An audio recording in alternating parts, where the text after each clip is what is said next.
ఒకరు ఆవలిస్తే మిగిలిన వారు అలానే చేస్తారు. ఎందుకు? కారణం ఏమిటి? మీరు ఎప్పుడైనా గమనించారా? ఎవరైనా ఆవలిస్తే ఆ వెంటనే ఆ పక్కనే ఉన్న వారు కూడా ఆవలిస్తారు. అందుకే ఆవలింతకు అన్న ఉన్నాడు కానీ తుమ్ముకు తమ్ముడు లేడనే ఓ సామెత ఉంది.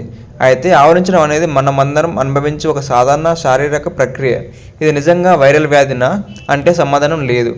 ఆవలించడం అనేటువంటిది వైరల్ వ్యాధి కాదు. కానీ ఇది అలసట, నిద్ర లేకపోవడం, విసుగు చెందడానికి సంకేతం అన్నమాట. వేరొకరు ఆవలించడం చూసినప్పుడు మనకు తెలియకుండానే అదే చేయడం ప్రారంభిస్తాం. ఇది సహజమైన ప్రక్రియ. దీన్ని అంటువ్యాధి ఆవలింత అని పిలుస్తారనమాట.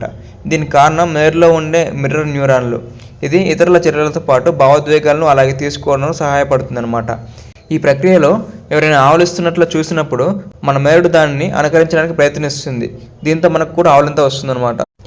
ఆవలింత మెదడును చల్లబరుస్తుంది. ఆవలించడం అనేటువంటిది సహజమైన ప్రక్రియ. దీనిలో మనం నోరు తెరిచి లోతైన శ్వాస తీసుకుంటాం. ఈ ప్రక్రియ మన శరీరంలో ఆక్సిజన్ కొరతను తీర్చడంలో, కార్బన్ డైఆక్సైడ్ను బయటకు పంపడంలో దోహదపడుతుందన్నమాట.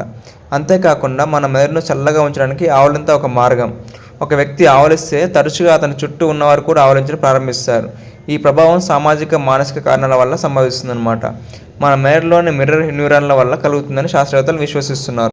ఆవలింతకు మెదడుకు సంబంధం. ప్రిన్స్టన్ యూనివర్సిటీ వారి నివేదిక ప్రకారం ఆవలింత మన మెదడుకు అనుసంధానించబడి ఉంటుంది.